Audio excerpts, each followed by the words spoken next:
তার তৈরিকৃত যে প্লেনটি, এই প্লেনটি যখন আকাশে ওড়ে মনে হয় আসলে বাস্তবে একটা প্লেন উঠছে এবং আমাদের খুবই ভালো লাগে। তার ভিতরে আমি একটা জিনিস দেখেছি, তার যে প্রতিভা ছোটকাল থেকেই, সে ইলেকট্রনিক্স বিষয় নিয়ে একটু বেশি মনোযোগী এবং সে এটা নিয়েই লেখাপড়ার থেকে বেশি সময় দেয়। তো আমরা চাচ্ছি যে তার যদি সরকারিভাবে কোনো ট্রেনিংয়ের ব্যবস্থা করা হয় এবং সহযোগিতা করা হয়, সে আরও অনেক দূর এগিয়ে যাবে। আমাদের গ্রামের ছেলে অঙ্কন, সে আজ একটি বিমান বানিয়ে সক্ষম হয়েছে এবং এটি সফলভাবে উড়াতেও পারছে।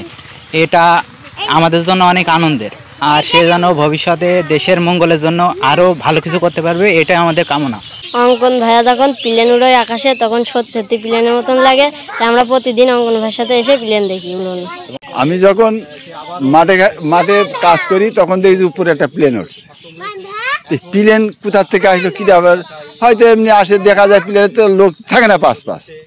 আমি যে কিডারে কি এই যে অঙ্কন এসে প্লেন নাকি, তারপরে আমি বাড়ি যে শুনি যে হ্যাঁ অঙ্কনই প্লেন উড়ে গিয়েছিল, যাই হোক সুন্দর বানিয়েছে। এইভাবে জানা তার মাঠে তো আমরা কাজ করি, প্লেন ওড়ে মাথার উপর দিয়ে বন আমাদের গ্রামের আছে শওকত ডাক্তারের ছেলে অঙ্কন তৈরি করেছে, দেখতে খুব ভালো লাগে।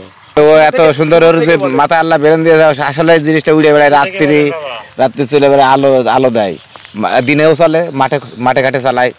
হ্যাঁ, অঙ্কন প্লেন বানিয়েছে, আমি আকাশে ওড়ে তাই দেখেছি।